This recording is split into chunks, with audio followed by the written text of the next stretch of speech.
ಮೆಟ್ರೋದಲ್ಲಿ ಪ್ರಯಾಣವನ್ನ ಮಾಡುವಂತವರು ಗಮನಿಸಲೇಬೇಕಾಗಿರುವಂತಹ ಸುದ್ದಿ ಇದು. ಯಾಕೆ? ನೀವೇನು ಮಾಡ್ತೀರಾ ಅದಕ್ಕೆ ತಕ್ಕಂತೆ ನೀವು ದಂಡವನ್ನ ಕಟ್ಟಬೇಕಾಗತ್ತೆ. ಯಾಕೆ ಅಂತಂದ್ರೆ ಇನ್ನು ಮುಂದೆ ಹುಚ್ಚಾಟವನ್ನ ಮಾಡೋ ಹಾಗಿಲ್ಲ. ಮೆಟ್ರೋದಲ್ಲಿ ತುಂಬಾ ಜನ ಮಾಡ್ತಾ ಇದ್ರು ಇತ್ತೀಚೆಗೆ. ಮಾಡಿದ್ರೆ ದುಬಾರಿ ದಂಡವನ್ನ ಕಟ್ಟಬೇಕಾಗತ್ತೆ. ನಮ್ಮ ಮೆಟ್ರೋ ರೈಲ್ನಲ್ಲಿ ರೀಲ್ಸ್ ಮಾಡೋದು, ಊಟ ತಿಂಡಿ ಮಾಡೋದು, ನೆಲದ ಮೇಲೆ ಕುಳಿತುಕೊಳ್ಳೋದು, ಮೊಬೈಲಲ್ಲಿ ಹಾಡುಗಳನ್ನು ಜೋರಾಗಿ ಹಾಕೊಂಡು ಪ್ರಯಾಣವನ್ನ ಮಾಡಿ ಇನ್ನುಳಿದಂಥ ಪ್ರಯಾಣಿಕರಿಗೆ ಕಿರಿಕಿರಿಯನ್ನ ಮಾಡಿದ್ರೆ 2,500 ರೂಪಾಯಿಂದ 10,000 ರೂಪಾಯಿವರೆಗೂ ಕೂಡ ದಂಡವನ್ನ ಹಾಕ್ತಾರೆ. ಸೊ ಹಾಗಾಗಿ ಮೆಟ್ರೋದಲ್ಲಿ ಪ್ರಯಾಣ ಮಾಡುವಂಥವರು ಗಮನಿಸಲೇಬೇಕಾಗಿರುವಂಥ ಸುದ್ದಿ ಇದು. ಮೊಬೈಲಲ್ಲಿ ಸೌಂಡ್ ಹಾಕ್ಕೊಂಡು ಅವರಷ್ಟಕ್ಕೆ ಅವರೇ ನೋಡಿಕೊಂಡು ಜೋರಾಗಿ ಇಟ್ಕೊಂಡಿರ್ತಾರೆ. ಯಾರಿಗೇನು ಸಂಬಂಧ ಇಲ್ಲ ಅನ್ನೋ ರೀತಿಯಲ್ಲಿ ಅಂಥವ್ರಿಗೂ ಬೀಳುತ್ತೆ. ನಾನು ತಿಂಡಿ ತಿಂದಿಲ್ಲ, ನಾನು ಮೆಟ್ರೋದಲ್ಲೇ ತಿಂತೀನಿ, ಬಾಕ್ಸ್ ತೊಗೊಂಡೋಗಿ ಅಂತಂದರೆ ಅವಕಾಶ ಇಲ್ಲ. ಸೀಟ್ ಇಲ್ಲ ಕೂತ್ಕೊಳ್ಳೋಕ್ಕೆ ಅಂತ ಹೇಳ್ಬಿಟ್ಟು ನಿಲ್ಲೋದಾಗತ್ತೆ ಅಂತ ಹೇಳ್ಬಿಟ್ಟು ನೆಲದ ಮೇಲೆ ಕೂತ್ಕೊಂಡ್ರೆ ಇಲ್ಲ, ಅದಕ್ಕೂ ಅವಕಾಶ ಇರೋದಿಲ್ಲ. ಹುಷಾರಾಗಿರಿ.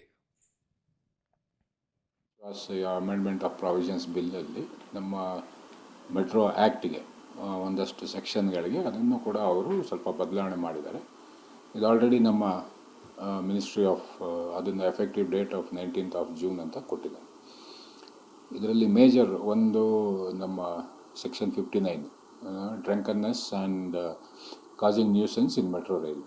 ಅಂದರೆ ಇವಾಗ ಜನರು ಇನ್ನೊಬ್ಬರಿಗೆ ತೊಂದರೆ ಮಾಡಿದ್ರೆ, ಅಂದರೆ ನೀವು ಸಹ ಪ್ರಾಣಿಗಳಿಗೆ ಯಾರ ತೊಂದರೆ ಆಗ್ತಾಯಿದೆ, ಇಲ್ಲ ನೀವು ನಮ್ಮ ಊಟ ತಿಂಡಿ ಈ ಥರದ್ದೆಲ್ಲ ಏನಾರು ಇದ್ದರೆ, ಸೊ ಹಾಗಾಗಿ ಅದೇನಾಗ್ತಿದೆ, ನೀವು ಮೊದಲು 500 ರೂಪಾಯಿ ಇತ್ತು, ಇವಾಗ ಅದು 2,000 ರೂಪಾಯಿ 2,500 ರೂಪಾಯಿ ಮಾಡಿದ್ದಾರೆ. ಸೊ ಇದೇ ಥರ ಬೇರೆ ಬೇರೆ ಸೆಕ್ಷನ್ಸ್ ಇದ್ದಾವೆ. ಅದರಲ್ಲೂ ಕೂಡ ಅವರು 60 ಅಂದರೆ ಸೆಕ್ಷನ್ 60ಅಲ್ಲಿ ನೀವು ಯಾವ್ದಾರ ಏನು ಅಫೆನ್ಸಿವ್ ಮೆಟೀರಿಯಲ್ಸ್ ಯಾವ್ದಾರ ಕ್ಯಾರಿ ಮಾಡಿದ್ರೆ ಅದಕ್ಕೂ ಮೊದಲು ನಾವು ಸುಮಾರು 500 ರೂಪಾಯಿ ಫೈನ್ ಇತ್ತು, ಇವಾಗ ಅದನ್ನು ಕೂಡ 2,500 ರೂಪಾಯಿ ಮಾಡಿದ್ದಾರೆ. ಆಮೇಲೆ ನೀವು ಮೆಟ್ರೋ ರೈಲ್ವೇದಲ್ಲಿ ಏನಾದ್ರು ಡೆಮಾನ್ಸ್ಟ್ರೇಷನ್ ಮಾಡೋದು ಇಲ್ಲ ಸ್ಟ್ರೈಕ್ ಮಾಡೋದು ಈ ಥರ ಏನಾರು ಮಾಡಿದ್ರೆ ನಿಮಗೆ ಸುಮಾರು ಇವಾಗ ಮೊದಲು ಅದು 1,000 ರೂಪಾಯಿ ಇದ್ದಿದ್ದು ಇವಾಗ ಅದನ್ನು 10,000 ರೂಪಾಯಿ ಮಾಡಿದ್ದಾರೆ. ಸೊ ಈಗ ಮೆಟ್ರೋದಲ್ಲಿ ಪ್ರಯಾಣ ಮಾಡಬೇಕಾಗಿರುವಂಥವ್ರು ತುಂಬ ಎಚ್ಚರಿಕೆಯಿಂದಿರಬೇಕು. ಮೊಬೈಲಲ್ಲಿ ಸ್ಪೀಕರ್ ಹಾಕೊಂಡ್ಬಿಟ್ಟು ಜೋರಾಗಿ ಹಾಡು ಕೇಳ್ಕೊಂಡು ಹೋಗೋದು, ರೀಲ್ಸ್ಗಳನ್ನು ನೋಡೋದು ಇವೆಲ್ಲ ಮಾಡಿದರೆ ದಂಡ ಹಾಕ್ತಾರೆ. ಯಾರಾದರೂ ಕಂಪ್ಲೇಂಟ್ ಮಾಡಿದ್ರೆ ಊಟ ತಿಂಡಿ ಮಾಡೋದು, ನೆಲದ ಮೇಲೆ ಕೂತ್ಕೊಳ್ಳೋದೆಲ್ಲ ಮಾಡಿದ್ರು ಕೂಡ ದಂಡ ಹಾಕ್ತಾರೆ. ಅದು 500 ರೂಪಾಯಿ ಇದ್ದಿದ್ದು 2,500 ರೂಪಾಯಿ ಮಾಡಿದ್ದಾರೆ. ಜೊತೆಗೆ ನೀವೇನಾದರೂ ಪ್ರೊಟೆಸ್ಟ್ ಏನಾದರೂ ಅಲ್ಲಿ ಮಾಡಿಬಿಟ್ರೆ ಇಮ್ಮಿಡಿಯೇಟಾಗಿ ಅದು 1,000 ರೂಪಾಯಿ ಇದ್ದಿದ್ದು ಈಗ 10,000 ರೂಪಾಯಿ ಮಾಡಿದ್ದಾರೆ. ಸೊ ಸುಮ್ಮನೆ ಪ್ರಯಾಣವನ್ನು ಮಾಡಿ, ಹುಚ್ಚಾಟವನ್ನು ಮಾಡಬೇಡಿ. ಬೆಂಗಳೂರಿನಲ್ಲಿ ಪ್ರತಿದಿನ 10 ಲಕ್ಷ ಪ್ರಯಾಣಿಕರು ಮೆಟ್ರೋದಲ್ಲಿ ಪ್ರಯಾಣವನ್ನು ಮಾಡೋದು. ಸೊ ಬಹಳ ಎಚ್ಚರಿಕೆಯಿಂದ ಇಟ್ಕೊಳ್ಳಿ. ನಿಮ್ಮಷ್ಟಕ್ಕೆ ನೀವು ಪ್ರಯಾಣ ಮಾಡೋದ್ರಲ್ಲಿ ಕಳ್ಕೊಳ್ಳೋದೇನೂ ಇಲ್ಲ. ನನ್ನ ಸಹೋದ್ಯೋಗಿ ರಾಘು ಸಿಗ್ತಾ ಇದ್ದಾರೆ. ರಾಘು, ಈ ಎಲ್ಲ ಬದಲಾವಣೆಯನ್ನು ಮಾಡೋಕ್ಕೆ ಕಾರಣ ಏನಾಗಿದ್ದು ರಾಘು? ಹಿಂದೆ ಹೆಚ್ಚಿನ ರೀತಿಯಾದಂಥ ಕೇಸ್ಗಳಾಗಿತ್ತಾ?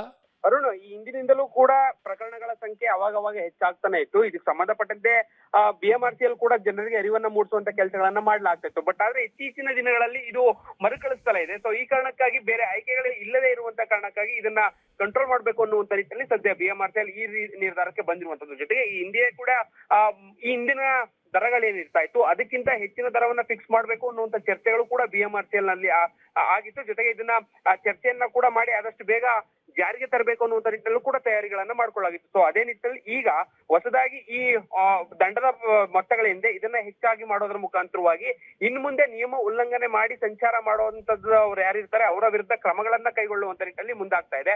ಸಾಮಾನ್ಯವಾಗಿ 500 ರೂಪಾಯಿ ಅಷ್ಟು ದಂಡವನ್ನು ವಿಧಿಸಲಾಗ್ತಾ ಇತ್ತು. ಯಾವ್ದಾದ್ರು ಫೋನ್ ಅನ್ನ ಜೋರಾಗಿ ಆನ್ ಮಾಡ್ಕೊಂಡು ಹೋಗುವಂತದ್ದು ಅಥವಾ ಅಲ್ಲಿ ಯಾವ್ದಾದ್ರು ನ್ಯೂಸೆನ್ಸ್ ಅನ್ನ ಕ್ರಿಯೇಟ್ ಮಾಡುವಂತದ್ದು, ಈ ರೀತಿಯಾದಂತಹ ಒಂದಷ್ಟು ಉಲ್ಲಂಘನೆಗಳೇನಿರ್ತಾ ಇದ್ವು ಇವುಗಳಿಗೆ 500 ರೂಪಾಯಿನ ಫಿಕ್ಸ್ ಮಾಡುವಂತ ಕೆಲಸಗಳನ್ನ ಮಾಡ್ತಾ ಇದ್ರು. ಆದ್ರೆ ಈಗ 2,500 ಆರಂಭ ಆಗುತ್ತೆ. ಸುಮಾರು 10,000ರಿಂದ 25,000 ತನಕವೂ ಕೂಡ ದಂಡವನ್ನ ಪಾವತಿಯನ್ನಾಗಿ ಮಾಡ್ಬೇಕಾಗುತ್ತೆ. ಸೊ ಇನ್ನು ಮುಂದೆ ಆದ್ರೂ ಇದನ್ನ ಕಂಟ್ರೋಲ್ ಮಾಡಬಹುದು ಅನ್ನುವಂತ ಕಾರಣಕ್ಕಾಗಿ ಸದ್ಯ ದಂಡವನ್ನ ಏರಿಕೆ ಮಾಡಲಾಗಿದೆ. ಇದು ಪ್ರತಿ 3 ವರ್ಷಕ್ಕೊಮ್ಮೆ ಮತ್ತೆ ಪರಿಷ್ಕರಣೆ ಆಗ್ತಾನೆ ಹೋಗುತ್ತೆ.